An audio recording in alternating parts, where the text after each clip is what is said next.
City साहब, the wire को interview Bilawal Bhutto Zardari साहब का इंटरव्यू कम और तकरार ज़्यादा लग रही थी। हाफ से ज़्यादा शो में अगर आप देखें तो मुसलसल टोका जा रहा था मेरे ख्याल में मेज़बान की जानिब से। आई डोंट नो कि उन्होंने क्यों इतना ज़्यादा बिलावल भुट्टो जरदारी साहब को प्रोवोक करने की कोशिश की। आपने भी वो इंटरव्यू देखा। बिलावल भुट्टो जरदारी साहब की expertise on foreign affairs specially related to India कैसे देखते हैं आपके? पाकिस्तान का मुकदमा कितने बेहतर अंदाज में उन्होंने पेश किया? देखिए, मैंने to be very honest with you, मैंने आधी इंटरव्यू देखी फिर मैंने बंद कर दी because it was not interesting at all मेरे हिसाब से। अच्छा। अब उसकी वजह ये थी कि बिलावल भुट्टो साहब had to present the Pakistani state and government point of view. वो तो करेंगे और मेरा ख्याल है कि उधर से भी उनकी जो रियासत है और उनकी स्टेट के जो पॉइंट ऑफ व्यू है वो उधर से वो पेश कर रहे। अफसोस इस बात का कि इतनी टकराव हो गया कि कुछ समझ नहीं आ रही थी कि ये इंटरव्यू हो रही है या लड़ाई झगड़े हो रहे हैं। मतलब ये कोई हार्ड टॉक तो नहीं है। करण थापर हार्ड टॉक तो नहीं करते, वो तो कोशिश करते हैं कि किसी तरीके के साथ सच्चाई निकले, कुछ बात आगे बढ़े। मगर ये तो शुरू से ही डेडलॉक लग रहा। अच्छा, मेरे साथ भी करण थापर साहब ने बड़े यही सवाल सारे पूछे थे। कोई फर्क सवाल नहीं थे, वही सवाल थे कि फलानी अखबार में ये लिखा है, फलाने आपके ब्यूरोक्रेट ये कहते हैं, फलाने बंदे के साथ आप, सारे वही सवाल थे, कोई नए सवाल नहीं थे। वो लगता है वही इट्स द सेम स्क्रिप्ट। मगर देखिए ना, आप सूरत हाल ये है कि उसके भी जवाब देने का तरीका है। मैंने कोशिश की थी कि शॉर्ट जवाब दूं ताकि आगे बढ़ सके, मगर ये जो इंटरव्यू थी ये मेरा ख्याल है कि फेल हो गई करण थापर की तरफ से भी और मैं समझता हूं बिलावल भुट्टो साहब की तरफ से भी। वो अपना मौकफ सही तरीके से प्रेजेंट नहीं कर पाए क्योंकि उन्हें इजाजत नहीं दी गई। और इजाजत इसलिए नहीं दी गई कि मेरा ख्याल है उधर प्रेशर बहुत था कि आपने ये सारी बातें करनी है, छोड़ना नहीं है, इसी चीज को दोहराना है। अब अनफॉर्चुनेट है इस किस्म की सिचुएशन। मैं समझता हूँ कि इंटरव्यू करने के तरीके बेहतर होते हैं। मगर मेरे लिए एक और सवाल बड़ा इंटरेस्टिंग है। जब करण थापर ने मुझे फोन किया था और कहा था कि मैंने आपकी इंटरव्यू करनी, तो ये पहली दफा नहीं था कि करण थापर ने मेरी इंटरव्यू की थी। और भी मौजू के ऊपर Karan Thapar from time to time मेरी इंटरव्यू करते हैं। इस दफा जब उन्होंने कहा तो मैंने कहा हाँ ठीक है, कर लेते हैं। मुझे नहीं पता था क्या सवाल आएंगे या क्या करेंगे या क्या नहीं होगा। मगर उसके बाद एक बड़ी इंटरेस्टिंग चीज हुई कि हमारे एक्स नेशनल सिक्योरिटी एडवाइजर की तरफ से करण थापर को कहा गया कि आप मेरी भी इंटरव्यू करें। अच्छा। और ये करण थापर ने अपनी इंटरव्यू में कहा कि आपने मुझे कहा कि मैं आपकी इंटरव्यू करूं, मुझे शौक नहीं है। मगर हमारे एक्स नेशनल सिक्योरिटी एडवाइजर साहब चाहते थे कि वो भी अपना मौका प्रेजेंट करें, व्हिच इज फाइन। मगर वो जो था ना, उसमें करण थापर थोड़ा सा एज ले गया कि मैंने तो आपको इंटरव्यू नहीं मांगी, आपने मुझे कहा कि मैं आपकी इंटरव्यू करूं। तो अगर ऐसे था तो फिर करण थापर को चाहिए था ना कि उनकी जो बात थी उनको पूरा करने देता। वहां भी वही सवाल, घिसे पिटे सवाल उन्होंने उनकी आगे भी किए और वो भी मैं समझता हूँ उन्होंने काफी कोशिश की कि वो बात आगे बढ़ाई जाए और कुछ हद तक शायद बढ़ाई भी। मगर वो भी मुझे मजा नहीं आया उस इंटरव्यू का, क्योंकि वो ऐसे लगता था कि प्रोटैगनिज्म हो रही है। Karan Thapar is not hard talk, तो क्यों पाकिस्तानियों के साथ क्यों हार्ड टॉक? बाकी सबके साथ तो हार्ड टॉक नहीं होती किसी के साथ, तो हमारे साथ क्यों हार्ड टॉक होती है? इसलिए एनीवे, तो मैं ये समझता हूँ कि बिलावल भुट्टो, अब ये क्या करण थापर ने खुद कहा कि बिलावल भुट्टो साहब को अप्रोच किया कि मैंने आपकी इंटरव्यू करनी है, आई डोंट नो, या हमारी तरफ से इशारा हुआ, उनको कहा गया किसी के जरिए या डायरेक्टली कि मेरी इंटरव्यू करें, आई डोंट नो। अगर तो हमारी तरफ से ये था कि मेरी इंटरव्यू करें तो फिर तो वो उसने हार्ड लाइन लेनी थी। अगर उसकी तरफ से था तो फिर इनको सोचना चाहिए था कि क्या होगा इसका नतीजा, इस इंटरव्यू का, उनका मकसद क्या है, what is the objective behind it.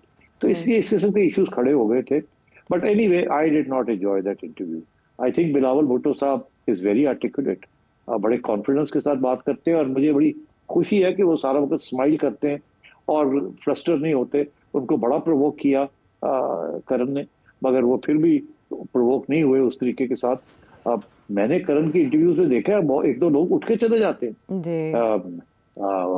मगर ऐसे नहीं हुआ। लेकिन बिलावल भुट्टो जरदारी ने धमकी दी कि मैं रोकूंगा और मैं उठ जाऊंगा। ये हमारे यहाँ भी होता है कि एक एंकर जो है वो सवाल करता है, आप जवाब दे रहे होते हैं तो वो रोक देता है या कोई और बीच में कूद जाता है साइड से, तो आप कहते हैं यार मुझे बात तो खत्म करने दो, तो वो कहता है नहीं आप मेरी बात सुने, वो कहता है मेरी बात सुने। तो ये चलता है, ये मेरी बात सुने, मेरी बात सुने, मुझे बात नहीं करनी। होता ये इंटरव्यूज के अंदर, मैं आपको बताऊं कि you should be short in your answer. जितना मर्जी लंबा सवाल हो, be short in your answer. जितना लंबा आप करेंगे आंसर, उतना आपको चांसेस होंगे वो आपको कट कर दें, और जो आप असली बात करना चाहते हैं वो गुम जाएगी बीच में। तो ये बट एनीवे, तो मैं देख रहा था बिलावल साहब भी जब ये इंटरव्यू हो रही थी, तो वो पहले कुछ ही और जगह पे चलते हैं, फिर वो आ रहे थे, वो हर दफा मैं आ रहा हूँ, मैं आपके सवाल की तरफ आ रहा हूँ, मैं आ रहा हूँ, वो फिर बीच में पूछ जाता था कि नहीं आप मेरे सवाल का जवाब दे, फिर सवाल को वही जो घूम के। तो आई थिंक ये this is, you have to be very careful कि जो सवाल किया गया उसी का जवाब दें, ताकि आप आगे बढ़ सके, आगे बढ़ सके। ये अगर आप उससे पहले एक प्रिएम्बल करेंगे और फिर कहेंगे अभी मुझे बोलने दे जी, मैं आ रहा हूँ आपके सवाल की तरफ, फिर ये कहती आपने 3 सवाल पूछ लिए, मैंने तो अभी दूसरे का जवाब पूरा नहीं किया, आपने मुझे तीसरा पूछ लिया, मैं पहले दूसरे का जवाब दूंगा। ऐसे नहीं होना, ऐसे नहीं होती इंटरव्यूज। बट एनीवे, ठीक है, दैट्स अनफॉर्चुनेट। आई थिंक दोनों साइड्स के कंस्ट्रेंट्स थे, लेकिन जो आपका इंटरव्यू था उसको देखा जा सकता था मिसाल के लिए। बहरहाल जो एक्सट्रैक्ट करना चाह रहे थे इससे इन्फॉर्मेशन उस तरह से एक्सट्रैक्ट हो नहीं पाई, अट्रैक्ट नहीं कर पाया ये इंटरव्यू, इन शॉर्ट हम कह सकते हैं। सिर्फ साहब, बिलावल 2 हफ्तों के लिए अमेरिका भी जा रहे हैं, क्या बिलावल भुट्टो जरदारी साहब को आने वाले दिनों में कोई रोल मिलने जा रहा है इन शॉर्ट, अगर प्रोग्राम खत्म होने से पहले आप कोई प्रेडिक्शन करें? नहीं, मुझे नहीं पता। मैंने पहले भी ये कहा था कि अगर पीपल्स पार्टी कैबिनेट ज्वाइन करती तो फिर बिलावल भुट्टो साहब को बहुत बड़ा रोल देना पड़ेगा, प्राइम मिनिस्टर नहीं, बट शॉर्ट ऑफ दैट। अब मुझे नहीं पता वो क्या है, व्हाट बिलावल विल एक्सेप्ट और नॉट। मेरा ख्याल है फॉरेन मिनिस्टर से कम तो एक्सेप्ट करेंगे ही नहीं। और ये जो अभी दौरे पे गए थे, was like the foreign minister. पहले भी वो फॉरेन मिनिस्टर रह चुके हैं इन इंटरिम गवर्नमेंट, वो रह चुके हैं, तो इसलिए इससे कम तो वो एक्सेप्ट नहीं करेंगे अगर पीपल्स पार्टी जाती है। अगर नहीं जाती तो वो कुछ भी नहीं लेंगे वो। अब सवाल ये है कि ये हो क्या रहा है, पीपल्स पार्टी ने जाना है या नहीं जाना। गवर्नमेंट तो चाहती है कि पीपल्स पार्टी आ जाए और मिलके हम काम करें, मगर अभी मैं सुन रहा हूं कि पीपल्स पार्टी वाले नाराज हो रहे हैं कि गवर्नमेंट अब ये समझती है कि उनको रिजर्व सीट्स मिल गई हैं और अब उन्हें पीपल्स पार्टी की जरूरत नहीं है। मेरा ख्याल है ये ऐसी बातें भी हो रही है, ये ऐसी बातें नहीं होनी चाहिए। ये नौजवान किस्म के लोग जो हैं नून लीग के अंदर, वो गुस्से के अंदर ऐसी बातें कर जाते हैं, बट ऐसी बात होनी नहीं चाहिए। पीपल्स पार्टी आपके साथ है और पीपल्स पार्टी ने कुर्बानी भी दी है टू प्रॉप यू अप। उन्हें कोई जरूरत तो नहीं थी, वो अगर ना आपके साथ खड़े होते तो आप हुकूमत नहीं बना सकते थे, तो इसलिए उनको रिस्पेक्ट तो करना चाहिए।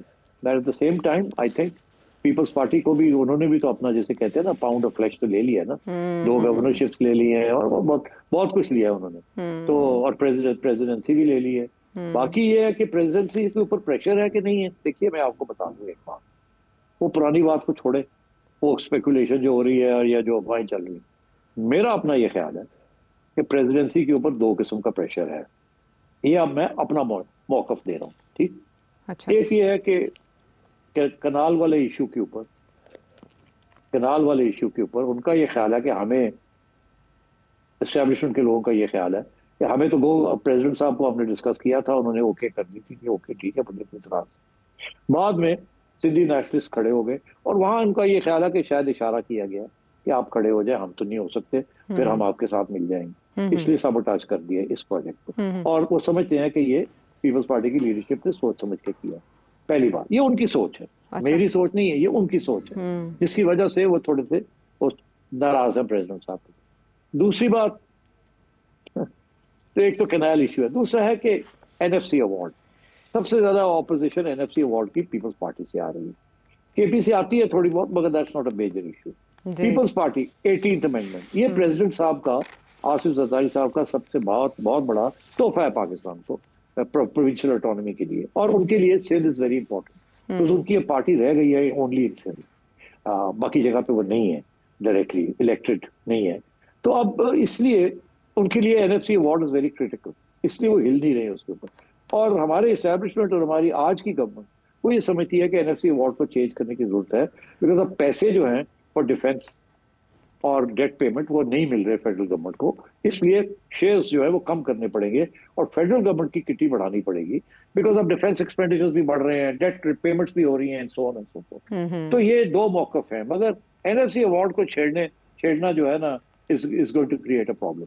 तो ये 2 चीजों के ऊपर जरदारी साहब जो है वो डट गए और पीपल्स पार्टी डट गई। इसलिए मेरा ख्याल है कुछ नाराजगी हो रही है कि ये पीपल्स पार्टी हमारे रास्ते में फिर गड़बड़ कर रही है। तो मैं समझता हूँ ये प्रेशर टैक्टिक्स भी होते हैं कि एक तो ये कि कैबिनेट में आ जाए तो फिर शायद वो थोड़ा नरम हो जाए, फिर उनके ऊपर प्रेशर भी डाल सकते हैं कि जी आप तो कैबिनेट में भी आ गए हैं, आपने तो खाना पीना भी ले लिया इधर से, अब हमारा सपोर्ट करें and so on and so fourth. तो कैबिनेट में बैठ के तो नहीं ना कर सकते। अगर कैबिनेट कहती है कि जी एनएफसी अवॉर्ड करना है, तो चेंज करना है, तो फिर Peoples Party will have to go along with it, नहीं तो कैबिनेट में नहीं बैठ सकते। तो इस किस्म की चीजें चल रही हैं and I think that's where some of the stories are coming from. ठीक है, लेकिन मोहसिन नकवी साहब ज़मानत दे रहे हैं सिस्टम की पायदारी की और ऐसी तमाम बातों को वो बेसलेस करार दे रहे हैं।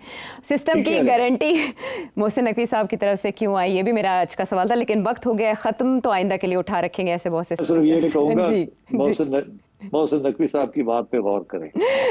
ठीक है, ठीक है, हम वो बांध लेते हैं पल्लू से, और अगर आपका कोई सवाल इस नंबर पर भेजें। अगले प्रोग्राम तक के लिए इजाज़त दें।